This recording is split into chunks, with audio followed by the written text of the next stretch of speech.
Hello everyone. Today we are going to discuss new rules UPSC की तरफ से जो नए रूल्स आए हैं जो कि सिविल सर्विस एग्जामिनेशन रूल्स 2021 हैं।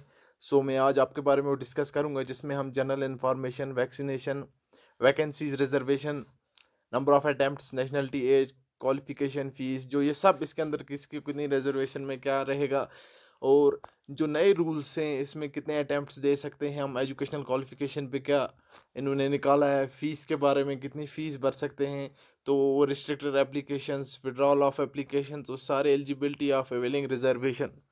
सो मैं आज आप सबके सामने ये डिस्कस करने जा रहा हूँ कि जो सिविल सर्विस एग्जामिनेशन के 2021 के रूल्स हैं, जो नए रूल्स आए थे, तो मैं आपके साथ वो डिस्कस करने जा रहा हूँ। देखिए, ये जो ministry of personnel public grievance रहता है एंड डिपार्टमेंट रहता है, ये डिपार्टमेंट ऑफ पर्सनल ट्रेनिंग। सो मैं आपको बता दूं कि हम आज डिस्कस करने जा रहे हैं general information, vacancies and reservation, number of attempts, nationality, age, educational qualification, fees, undertaking by government servants, PSU employees, fulfilling eligibility conditions, admission certificate, withdrawal of application. So सबसे पहले हम डिस्कस करने जा रहे हैं कि पार्टिसिपेटिंग सर्विसेज, कौन कौन सी सर्विसेज यूपीएससी के अंडर रहती हैं। सबसे पहले हमारी रहती है Indian administration service, Indian administrative service. Second one Indian foreign service. Third one Indian police service, Indian audit and account service, Indian civil account service, Indian corporate law, Indian defence accounts, Indian defence states, Indian information service, Indian post telecommunication, Indian revenue service, Indian trade service, Delhi Andaman Nicobar island, Lakshadweep, Daman and Diu, Dadra and Nagar Haveli service. सो सबसे पहले जो general information है, ये rules के मुताबिक specified or the contract require otherwise the terms commission of US shall employ the union public service commission. So ये तो हम सभी जानते हैं। सो वैकेंसीज एंड रिजर्वेशन की बात की जाए, देखिए जो नंबर ऑफ अटेम्प्ट्स, वैकेंसीज और रिजर्वेशन की बात करें तो the tentative number of vacancies is to be filled through the examination will be specified in the examination notice issued by the commission. ये हम सब जानते हैं। अब बात की जाए नंबर ऑफ अटेम्प्ट्स की। देखिए, every candidate appearing in the examination who is otherwise eligible shall be permitted 6 attempts. देखिए, एक नॉर्मल, एक ओपन मेरिट का जो कैंडिडेट है उसके लिए 6 अटेम्प्ट्स दी गई हैं। और यहाँ पे हम चार्ट में जो दिया गया है category in which the candidate belongs, देखो नंबर ऑफ अटेम्प्ट्स एससी और एसटी के लिए जो है अनलिमिटेड कर दी गई है। OBCs that means backward areas के जो भी बंदे हैं उनके लिए 9 अटेम्प्ट्स हैं। एंड पर्सन विथ डिसएबिलिटी, उसके लिए 9 अटेम्प्ट्स हैं। मैं आपको एक बात बता दी जाए, क्लियर कर दी जाए, ओपन मेरिट के लिए 6 अटेम्प्ट्स हैं, एससी एसटी के लिए अनलिमिटेड कर दी गई हैं, ओबीसी के लिए 9 हैं, एंड पर्सन विद डिसेबिलिटी उसके लिए भी 9 रहती हैं। नेशनलिटी की बात की जाए, for Indian administrative services, Indian foreign services, ये दो जो सर्विसेज हैं, and Indian police service, third one is Indian police service for IAS, IFS and IPS must है कैंडिडेट सिटीजन होना इंडिया का।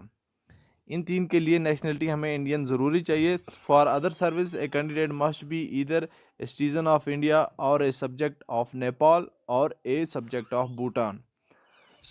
तीन के लिए हमें ज़रूरी चाहिए nationality, IPS, IAS and IFS. Age की बात की जाए तो एज में क्या चाहिए हमें यूपीएससी एग्ज़ाम के लिए, सिविल सर्विसेज के जो रहते हैं।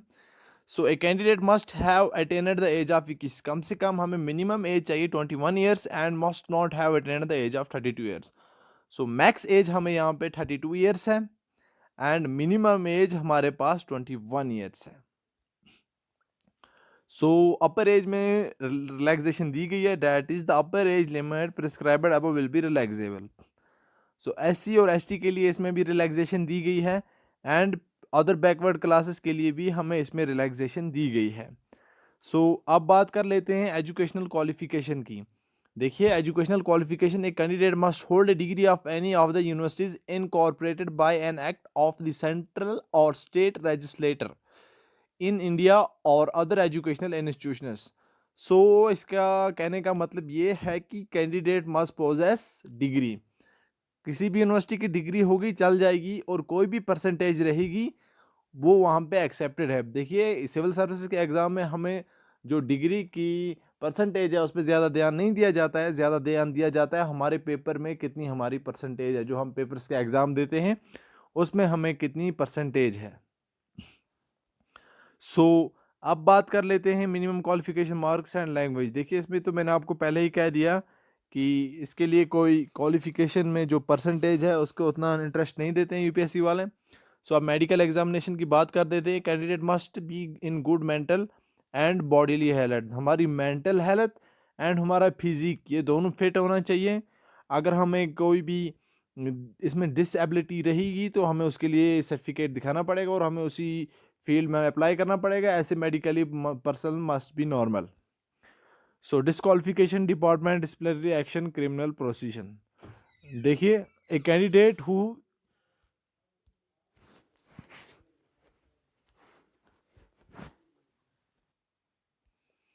यहाँ पे बात की जाए क्रिमिनल प्रोसिक्यूशन की। Candidate who is or has been declared by the commission to be guilty of obtaining support of candidature by the following means, namely offering illegal gratification to or applying pressure on, black marketing, threatening, blackmail any connected with the conduct of the examination impress। यहाँ पे ये जो criminal cases जो मैं आपको बता रहा हूँ ये कैंडिडेट को नहीं होने चाहिए। इम्प्रेशन ऑफ इतना ये नहीं होना चाहिए कैंडिडेट को।